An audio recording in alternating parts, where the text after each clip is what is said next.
Então, oi, gente. Estamos aqui eu, Fernanda Carlos Borges, a Paula Feper, a Tatiana Bianconcini, com uma convidada muito especial, minha amiga querida, que é a Carolina Pupo. E a gente vai fazer, então, mais um vídeo do nosso projeto Escola Progressista, que é mais um projeto do nosso grupo independente de filosofia em movimento. A Carol, ela está concluindo um doutorado sobre bancos comunitários e ela já fez o mestrado sobre isso. Aliás, a gente se conheceu quando a Carol estava fazendo o mestrado sobre os bancos comunitários. Carol, muito obrigada. Oi, bom, eu que agradeço, né, o convite de poder compartilhar um pouco do que eu venho estudando ao longo desses anos, desde 2010 eu venho estudando esse tema dentro da geografia. Carol, olha só, em função da crise, né, da pandemia e de todas as questões que muita gente, quase todo mundo está pensando sobre o que será o mundo depois da pandemia, porque a crise já está instalada, né, e tende a piorar, né? A ideia de que nós não voltaremos para o mesmo mundo e tal, a gente já fez um vídeo aqui sobre a teoria do decrescimento econômico, né, e da convivialidade, que aí as pessoas podem achar aqui no canal. Na playlist Escova Progressista.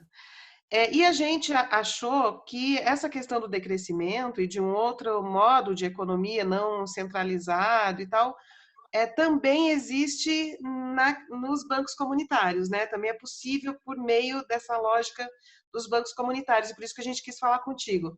E aí, para começar, a primeira pergunta é assim, o Tato, que é o candidato a prefeito do PT, a Prefeitura de São Paulo, um dos pilares do plano de governo dele, se ele for eleito, é estimular a criação de mais bancos comunitários. Ele acha que isso vai ser fundamental para a recuperação econômica pós-pandemia. Então, eu gostaria, assim, primeira coisa de tudo, né, explicar para as pessoas que estão vendo o vídeo o que é um banco comunitário. Os bancos comunitários, eles existem há 2 décadas no Brasil, né? Eles começaram em 1998, o primeiro banco foi em 1998, numa periferia, que é o Conjunto Palmeiras, lá no Ceará, em Fortaleza. Que eu tive a oportunidade de conhecer esse lugar, né? Um IDH extremamente baixo de Fortaleza, né? E lá surge esse primeiro banco comunitário. Qual é a lógica quando surgem esses primeiros bancos, né? O primeiro foi o Palmas e depois surgem outros. A lógica está pautada numa economia solidária, né? Então, na real, o que acontece? Lá no Palmas, o presidente da rede, que é o Joaquim Melo, ele era padre na época, né? E eles estavam passando por necessidades e tal, então ele vai pedir um empréstimo de uma ONG brasileira, chama Ceará Periferia. Essa ONG vai fazer um empréstimo para ele, que eu não vou me lembrar o valor, mas era muito baixo, acho que R$2.000, alguma coisa assim, para eles poderem se reerguer.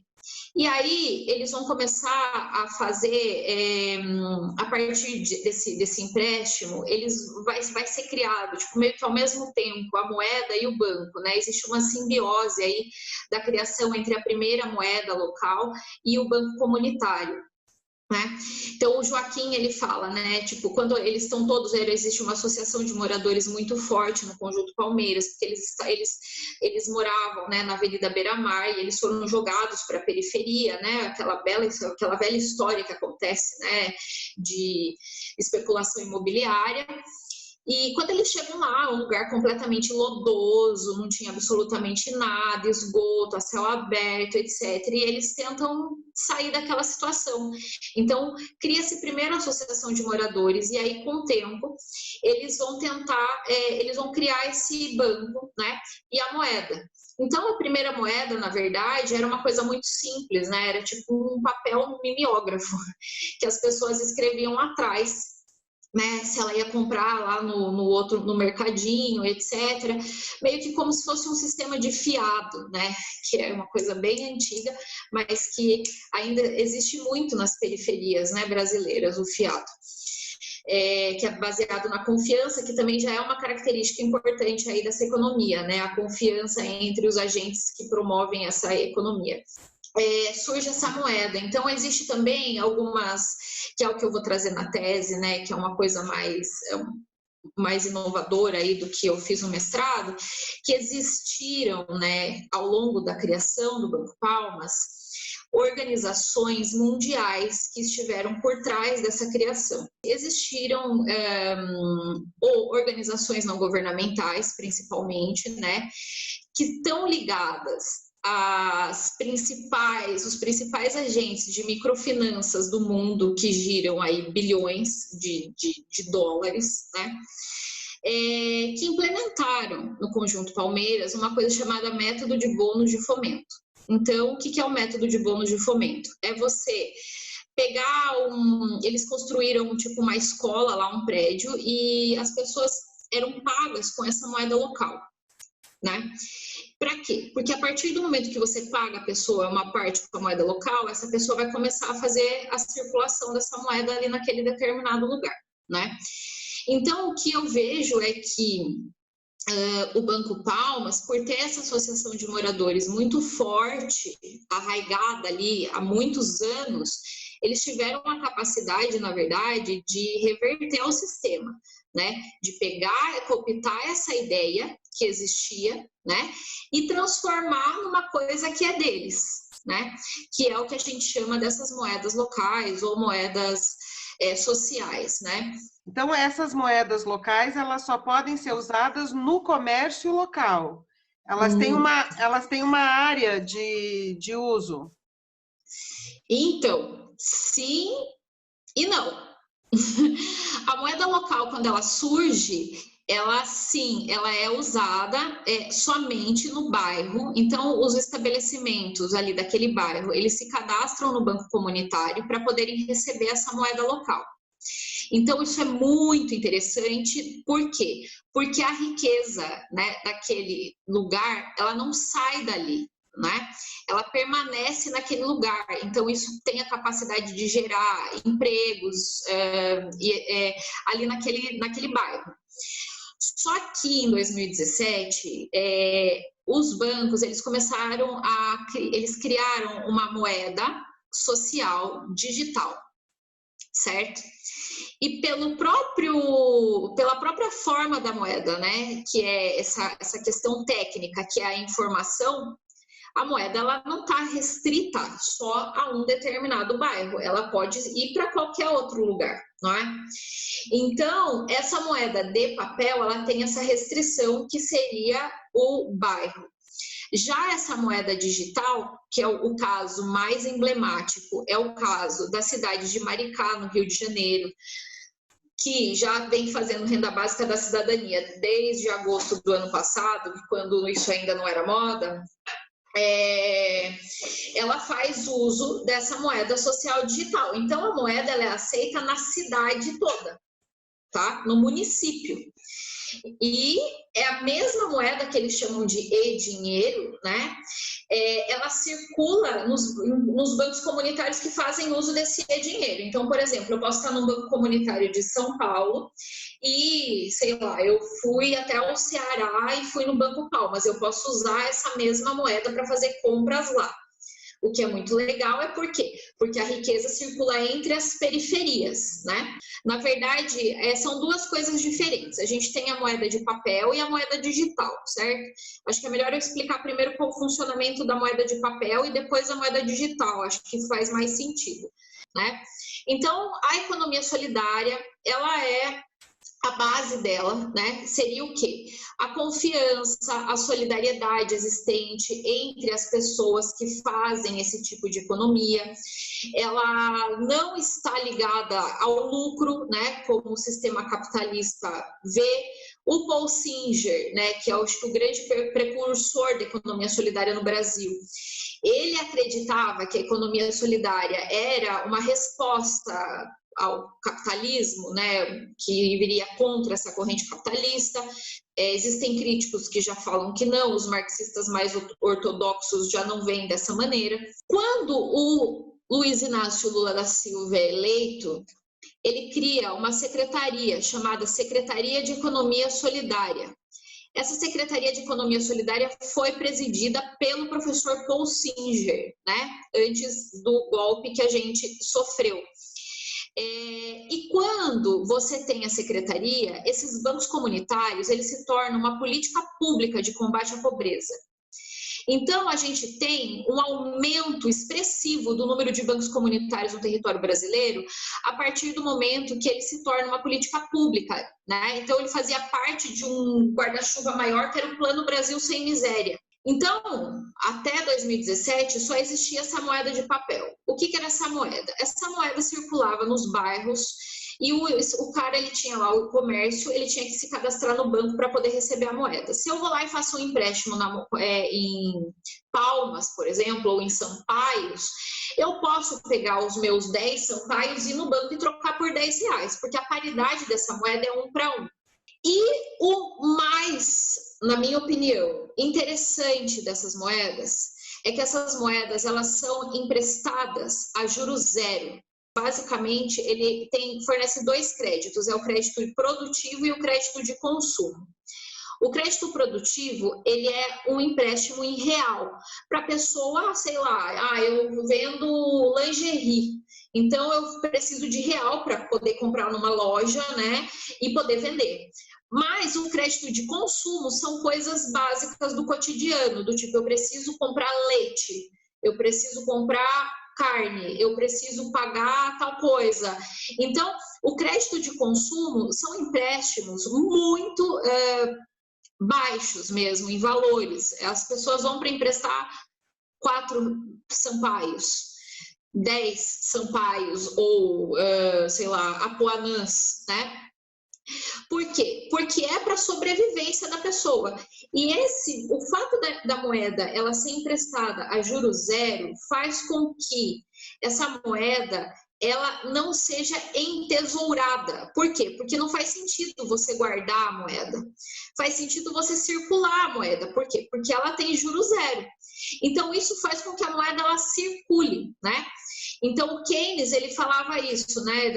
Existe dessa moeda de circulação. A nossa moeda não é essa moeda. A nossa moeda, ela incide juros. Então, as pessoas guardam, etc., trocam, ganham dinheiro em cima disso. A moeda local não incide juros. Então, eu acho que a grande sacada dela é o fato dela não incidir juros e ela poder circular, né, muito mais do que a nossa moeda. No meu mestrado, eu consegui fazer um levantamento para saber o que as pessoas faziam, né? Por que elas emprestavam dinheiro? Basicamente, é comida, remédio, gás. Porque não adianta você ter comida e você não ter gás na sua casa, né? Então, era basicamente essas 3 coisas que as pessoas usavam a moeda para comprar, né? Então, isso foi uma política da Secretaria de Economia Solidária, junto com os bancos comunitários. Foi uma política pública implementada pelo Lula, que fazia parte, lembrando, desse grande plano, que era o Plano Brasil Sem Miséria. Nesse projeto que o Tato está desenvolvendo, já está apresentando para algumas pessoas, né, é associar a criação de muitos bancos comunitários associados a uma renda mínima universal para todo cidadão paulistano. Então, o banco comunitário é bom mesmo que ele esteja associado a uma renda mínima para ter um dinheiro para circular e gerar troca, gerar riqueza local. Essa é a primeira pergunta. É bom que esteja associado mesmo.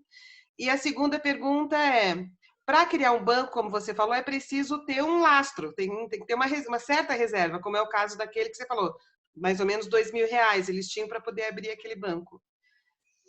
Da onde que viria isso?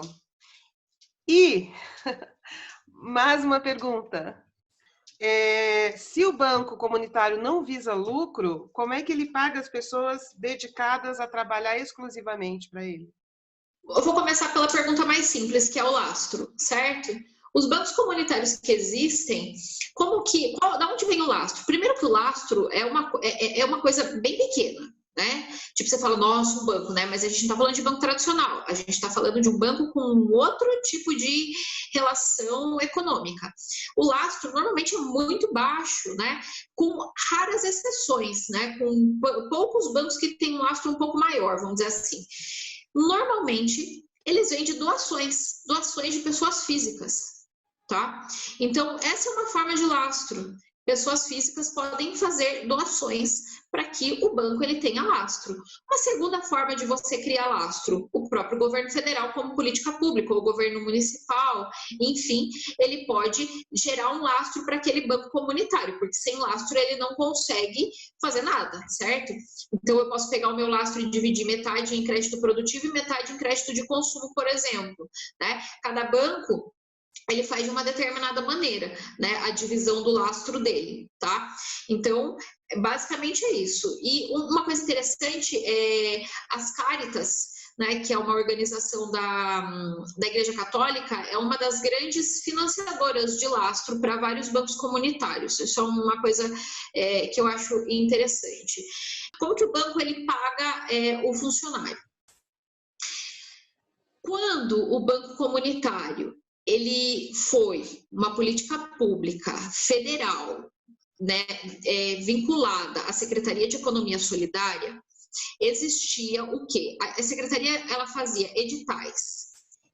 Cada banco comunitário, né, ela elegia um banco comunitário por região brasileira, e esse banco comunitário ele era responsável pelos bancos daquela região. E a secretaria, ela mandava dinheiro, né? Eu acho que era R$600, eu não me lembro exatamente o valor, para que a pessoa mantivesse um funcionário ali no banco, um agente de crédito. Veja bem, por que isso é fundamental? Porque as pessoas precisam pagar conta e comer. Se você não tem uma renda mínima de salário para manter um funcionário ali no banco, você não consegue fazer nenhuma atividade no banco. Se eu estou falando de um banco comunitário que faz circular uma moeda local a juros zero e o crédito produtivo ele tem um juros extremamente baixo de 2%, 3%, muito abaixo do que é o mercado, da onde o banco comunitário vai tirar a sua saúde financeira para sobreviver, né? Então, aqui mora o grande problema dos bancos comunitários, porque a lógica deles, como a lógica não é o lucro, certo? A lógica é você fortalecer aquele determinado lugar, né? De melhorar aquele determinado lugar. Como que ele vai, ao mesmo tempo, sobreviver financeiramente, né? Tendo esses juros extremamente baixos. Então, eles falam, olha, os juros que a gente mantém é o mínimo que a gente precisa, né, do crédito produtivo para conseguir sobreviver. Só que muitas vezes eles não conseguem. Então, durante a política do governo federal, do governo Lula, esses bancos eles conseguiram não só crescer em número, né, se capilarizar no território brasileiro, como também conseguiram se fortalecer, porque eles tinham um agente de crédito ali que podia fazer o quê? O empréstimo para a pessoa. Então, por exemplo, num banco tradicional, você precisa de documentos, você precisa de um endereço fixo, você precisa de um CPF, você vai ser consultado no SPC Serasa para ver se você pode ou não ter aquele empréstimo. Pensando numa pessoa que vive em vulnerabilidade social, por exemplo, essa pessoa, às vezes, ela está devendo no SPC Serasa, ela nem sabe que isso está acontecendo, ela não tem um endereço fixo porque ela mora numa comunidade onde não existe endereço fixo para as pessoas, né? Como se esses lugares fossem inexistentes, mas é assim que a burocracia enxerga. E como que essa pessoa ela vai conseguir um empréstimo no banco tradicional? Ela não vai, né? Então, o banco comunitário ele vai fazer esses empréstimos pautado de outras maneiras. A primeira delas é o que eles chamam de aval solidário, né? Então, ele vai conversar com a pessoa, por que você quer esse empréstimo. Então, isso é o que a gente chama de educação financeira, que o Banco Comunitário promove ali. Existe a carta do vizinho, né? Então, você não tem como provar que você pode pagar, mas seu vizinho emprestaria dinheiro para você, né? Então, eles pedem uma carta do próprio punho do vizinho para entregar no banco, né? O agente de crédito, ele circula perto da onde a pessoa está pedindo empréstimo, né? Para a pessoa conseguir aquele empréstimo. E também tem uma outra questão, né? Então, por exemplo, se eu não pago o meu empréstimo, o banco ele vai emprestar o dinheiro para mim de novo, né? Então, você tem o quê? A confiança, ela fica abalada ali. Então, a confiança, ela é muito importante, né? Mas eu ia te perguntar isso. Vamos supor, a pessoa perdeu o emprego agora na pandemia. Aí ela vai lá e pede R$300 para fazer uma compra, pagar a luz e fazer uma compra de mercado para a família. E ela não consegue recuperar o emprego porque crise geral, fica devendo. Se ela tem uma renda mínima universal para paulistanos, ela pode usar parte dessa renda mínima para pagar. Se ela não tiver, ela fica endividada com o Banco Comunitário. Daí ela fica vetada, no caso assim, desses bancos que já existiram, em locais que não tinha renda mínima, ela fica vetada? Não. Eu acho que essa é a grande questão, porque o que o banco faz, né? Pelo que eu já conversei com muitos agentes de crédito, não existe assim do nada, a pessoa não pagou, ela vai ser vetada. Não é assim que funciona, né? Porque existe toda uma conversa que o banco faz com a pessoa, né? Por que você não pagou? Como que eu posso te ajudar em relação a isso, né? Às vezes eles podem fazer em mais parcelas em valores menores, que é o que a gente chama aí, né, do fundo de crédito. Então existem estudos do Banco Mundial que mostram, né, que quanto a quantidade de tempo que a gente divide. Então, se você falar, você vai pagar uma vez a cada 30 dias e você fizer a pessoa pagar esse mesmo valor que ele vai pagar uma vez em 30 dias, vamos supor R$50, ele paga R$10, né? A cada, sei lá, 5 dias, por exemplo, enfim. A chance da pessoa conseguir fazer esse pagamento, ela é muito maior do que ela fazer um único pagamento com um valor maior. Né? Então, existem essas políticas que são políticas de microfinanças mundiais, né? Não é só do Banco Comunitário. O Banco Comunitário ele é um reflexo de uma política mundial de microfinanças, né? Pautadas, inclusive, em empréstimo para mulheres. Para mulheres. E por que mulheres? Né? Porque as mulheres elas têm uma capacidade de sobreviver e de gerenciar a família maior do que os homens, tá? Então, os estudos do Banco Mundial mostram que as mulheres elas vão pegar o dinheiro do empréstimo e elas vão colocar comida na mesa, elas vão comprar roupa para os filhos dela, elas vão fazer essas coisas essenciais. Então, por que o Bolsa Família, por exemplo, ele é pago essencialmente para mulheres? Porque ele é um reflexo, inclusive, também de uma política do Banco Mundial. A minha pergunta, Carol, é assim, ó, tá, então aqui onde eu moro tem um bairro aqui, certo? A gente está aqui num bairro.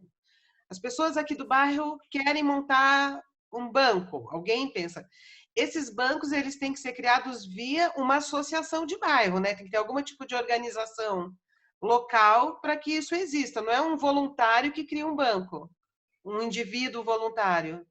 Está associado a essas associações. Normalmente, a maior parte dos bancos comunitários são criados por associação de moradores, né? Os casos de maior sucesso de bancos são, assim, a maioria, né? É de associação de moradores. Por quê? Porque já existe ali naquele lugar relações já estabelecidas entre aquelas pessoas, né? Então, isso facilita, né? A criação do banco. Mas, por exemplo, o caso de Maricá, né, no Rio de Janeiro, foi criado pela prefeitura, certo?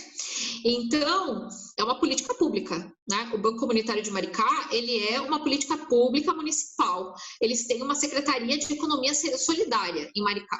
Maricá é uma cidade que recebe royalties do petróleo, Então, o PIB per capita de Maricá é altíssimo, né? Muito maior do que de São Paulo, por exemplo. Esse banco ele foi criado via prefeitura, mas isso é uma exceção, não é uma regra. A maioria dos bancos são criados por associação de moradores, normalmente, né? Mas existe um banco agora que eles estão criando agora, que é um banco lá na Federal do Rio de Janeiro. São estudantes da Federal do Rio de Janeiro que querem criar um banco comunitário dentro da universidade. Acho que só para eu terminar a questão da renda mínima, que eu não falei, que você perguntou, que eu acho que é importante, eu acho que o grande sacada é você, né, pagar a renda mínima via banco comunitário. Por quê? Porque quando você faz o pagamento via banco comunitário, o banco ele pode fazer com que esse pagamento seja feito em moeda local, né? E esse dinheiro ele circule ali naquela comunidade. Então, ao invés da pessoa fazer uma compra do mês num supermercado extra, ela vai fazer a compra no supermercado do bairro, por exemplo. Mas uma coisa muito importante é que os estabelecimentos que aceitem a moeda sejam estabelecimentos de pequeno porte, estabelecimentos do bairro, vamos dizer assim, estabelecimentos da economia popular, que é o que o professor Milton Santos chama de circuito inferior da economia urbana. Essa questão do tipo de estabelecimento que recebe a moeda, ela é essencial, né? Que é um pouco da discussão que eu vou trazer na minha tese. Quando você tem pleno emprego, a tendência é existir inflação. Por quê? Porque se você tem pleno emprego, as pessoas têm dinheiro para gastar no que elas bem entenderem. Então, o preço dos produtos tende a subir. Então, quando você tem pleno emprego, o que o Estado faz? Aumenta o juro. Porque aí vale a pena poupar. Então, a pessoa, em vez de gastar, ela vai pegar o dinheirinho dela e vai poupar, porque tem juro sendo pago para quem aplica moeda em banco. Quando você tem pouco emprego, desemprego, crise, o que você faz? Você abaixa o juro, porque aí não vale a pena ter o dinheiro no banco, que é o que a Carol estava explicando, que é o princípio do banco comunitário. É um dinheiro que não vale a pena guardar. Não é assim na prática do mundo, a gente sabe, né? Você falou que geralmente o câmbio, né, que seria um câmbio, é em paridade, é em 1 para 1 em relação à moeda nacional, né? Isso tem um porquê? E qual é esse porquê? Bom, começando pela teoria do Keynes, de maneira assim muito simplificada, ele vai falar que existem 2 tipos de moeda, certo? A moeda produtiva e a moeda de consumo. A moeda produtiva é a moeda que incide juros, que é a moeda que a gente usa, né? E a de consumo é a que não tem juros. Então, os bancos comunitários, a moeda local, ou seja, essa moeda de consumo do banco comunitário, ela tem um juros de R$0, perdão. Por quê? Porque a ideia da moeda local é ela circular e não ela ser entesourada. Quando em um momento de crise, por exemplo, mas mesmo sem ser de crise, né? Porque vamos pensar que esses bancos eles estão em lugares de IDH baixo, essas pessoas vivem em crise. Não é? Elas vivem sem dinheiro, né? Então é outra realidade. Então é importante que essa moeda ela não tenha juros, para quê? Para que as pessoas façam a circulação dessa moeda. Conforme essa moeda ela circula, quanto mais ela circula, maior a possibilidade de criar o que o Milton Santos chama de horizontalidades, né? O que seria a criação dessas horizontalidades? Seriam formas de não só das pessoas sobreviverem, mas de fortalecer os laços existentes naquele lugar. Só um parênteses, mas é aí que encosta na convivialidade que você gosta de estudar, Tatiana. Mas a questão da localização que o Latouche coloca, que é exatamente isso. Assim, ele, na prática, inclusive, ele falou assim, eu não vou comprar na quitanda a 10 quarteirões, eu tenho que comprar na quitanda a 1 quarteirão, que é a localização da economia. Que é exatamente isso que eu estou vendo que o Banco Comunitário resolve. Para que o dinheiro circule nessa economia popular. E não numa economia que, num primeiro momento de crise, manda 10 pessoas embora e sai fora e vai para outro país se estabelecer, que não tem relação nenhuma com o lugar, que é o que o Milton Santos chama de circuito superior da economia urbana. Esse primeiro ponto. E o segundo ponto não é o limite territorial da moeda, né? Então, já entrando um pouco na moeda digital. Não é o limite territorial, porque a moeda digital, ela deixa de ser uma moeda solidária? Não. A grande sacada é o tipo de estabelecimento que vai entrar na rede. Não importa se essa moeda é aceita no município inteiro. Ela pode ser aceita no município inteiro, contanto que os estabelecimentos que estão dentro da rede sejam estabelecimentos de uma economia popular, né? E que a gente faça crescer essa economia popular e não faça o dinheiro vazar para essa economia globalizada. Se eu tenho mercadinho no meu bairro, ou se eu sou cabeleireira no meu bairro, ou se eu vendo uns brigadeiros, tá? E aí começa a circular um pouco mais de dinheiro ali no meu comércio em função do banco comunitário e da renda mínima. E eu quero contratar alguém para me auxiliar. Eu posso pagar essa pessoa com a moeda local? Ou tem que ser a moeda nacional? Isso seria o mais maravilhoso de tudo, né? Quando os próprios comércios, foram poucos os casos que eu consegui pegar, né? Mas quando os próprios comércios fazem o pagamento na moeda local, aí você tem cada vez maior uma rede maior de circulação da moeda. Os bancos comunitários, quando eles têm muitos funcionários, às vezes eles têm algumas políticas, né, de pagar uma parte do dinheiro dos funcionários em moeda local. Para quê? Para, inclusive, fomentar, né, a circulação da moeda. Eu fiquei pensando muito, imaginando como que seria a moeda. Tipo, ela é uma nota, ela é uma moeda tipo moeda de metal, o banco é um estabelecimento físico, o funcionário, como, tipo, ele vai ter direitos de, sei lá, CLT no meio, ele está numa outra configuração. Como que isso funciona, assim, em termos materiais? A gente tem uma moeda em papel, essa foi a primeira moeda local criada, que é a moeda palmas, né? Ela equivale a 1 palma. Ela tem uma marca d'água, né? Então, durante a política da Senais, todas as moedas dos bancos comunitários, elas eram impressas no Banco Palmas e saíam com essa marca d'água do Palmas, para, inclusive, evitar falsificação da moeda, né? Por isso que ela tinha marca d'água. Aqui a gente tem, né, o e-dinheiro, que seria a moeda digital, então você pode baixar no seu celular, qualquer pessoa pode baixar no celular o aplicativo e-dinheiro, né? Então, aqui a gente tem, né, as funcionalidades desse e-dinheiro, né? Você pode depositar, transferir para uma outra pessoa, você pode fazer pagamentos, fazer recarga de celular, isso é interessante, cobrar, né, de alguém. Aqui ele gera um gráfico dos gastos que a pessoa tem, então ela tem uma noção do quanto ela está gastando. Para a pessoa poder usar, o comerciante poder usar, ele tem que pagar uma taxa para o banco comunitário para fazer uso desse e-dinheiro.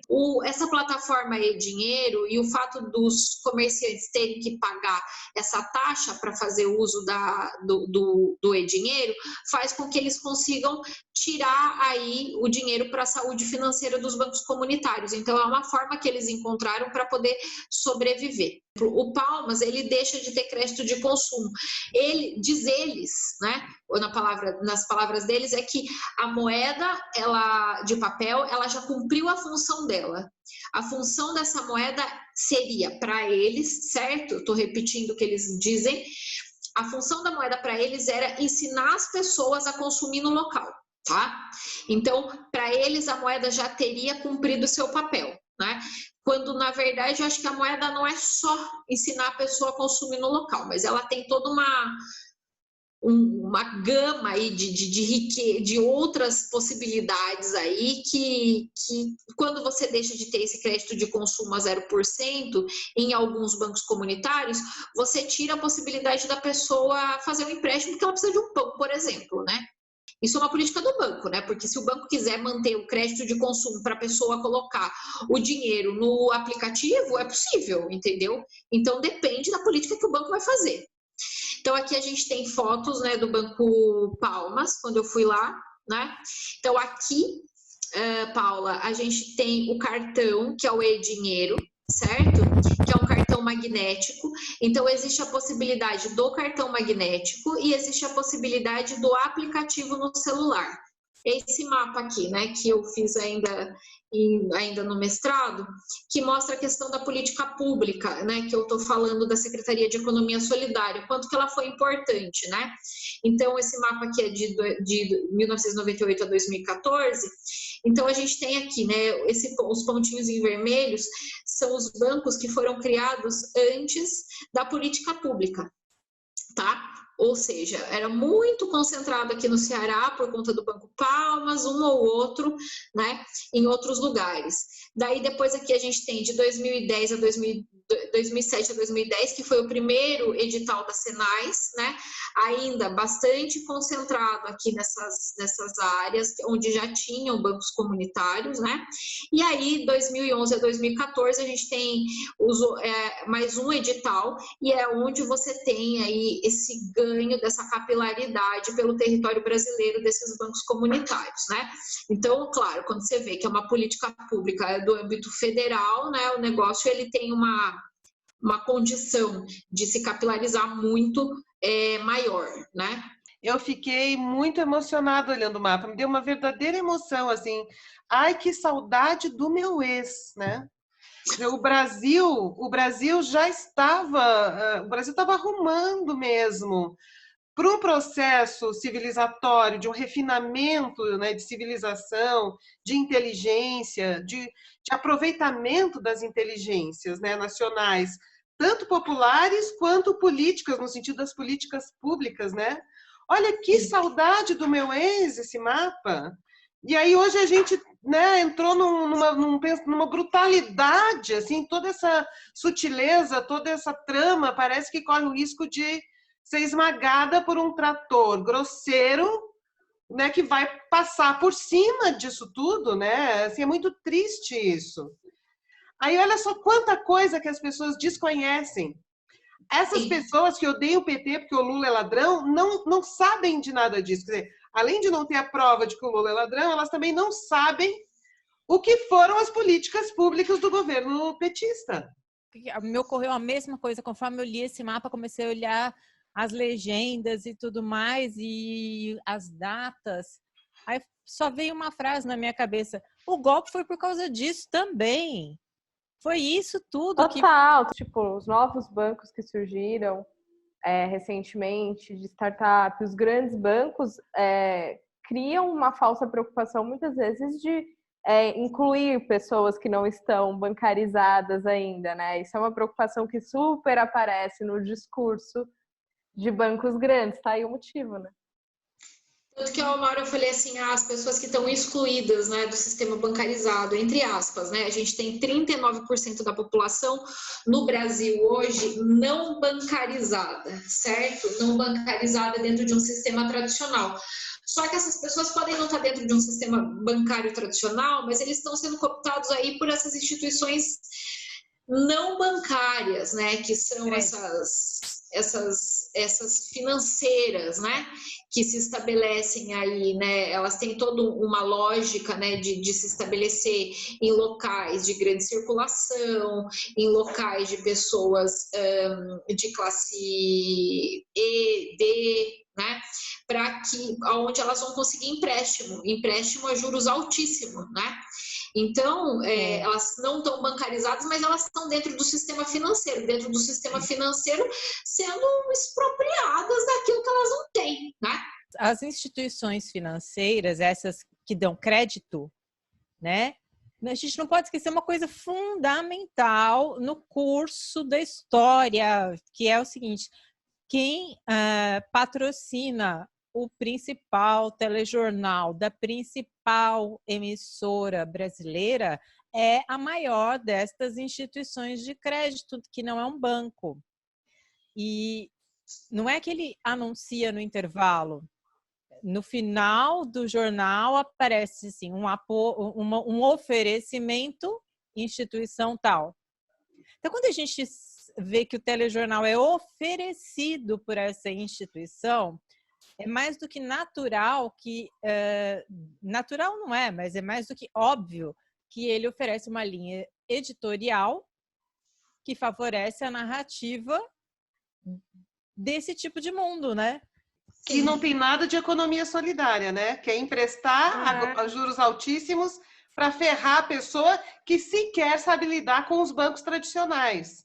Então, olha a importância de um banco comunitário para educar as pessoas. Não, né? nessas eu horas... acho que o que é muito legal é a gente ver em número, né? São 115 bancos comunitários, sendo que agora 3 foram criados durante a pandemia, 3 bancos foram criados durante a pandemia. Quanto que esses bancos eles já possibilitaram as pessoas, né, que estão ali naquele entorno terem dignidade, né? Então, acho que tem um caso que eu gosto de lembrar, né, que para mim ficou muito marcado na minha cabeça quando eu fiz trabalho de campo, né, ainda no início. Mas a situação era a seguinte, era uma senhora que ela procurava emprego. E ela chegou no banco e ela foi pedir dinheiro para ela poder comprar um chuveiro para colocar na casa dela. Aí o banco, e ela pediu um crédito produtivo. Daí o banco falou assim, não, mas por que é um crédito produtivo, né? Você está querendo pôr um chuveiro na sua casa, né? Seria um crédito de consumo. Aí eles foram conversando e entenderam que a mulher, ela queria pôr um chuveiro na casa dela para que ela pudesse tomar banho, para que ela pudesse procurar um emprego. São situações como essa, né, que são que eu acho que esses bancos eles fazem a diferença na vida das pessoas. Quer dizer, o chuveiro para ela era um investimento na profissionalização dela, porque ela precisava tomar banho. Não é só a questão financeira, eu acho que esse é o recado, né? O banco comunitário, ele tem essa parte financeira que é muito importante, através da moeda, etc. Sim, mas a moeda, ela é um instrumento do banco comunitário. O banco comunitário, ele é capaz de promover tantas outras possibilidades no lugar que ele está inserido, né? Então, ele não o banco comunitário só, o banco comunitário em si, as pessoas que fazem parte desse banco comunitário, né? Eu tô entendendo um banco comunitário feito por essas pessoas, por essa associação de moradores.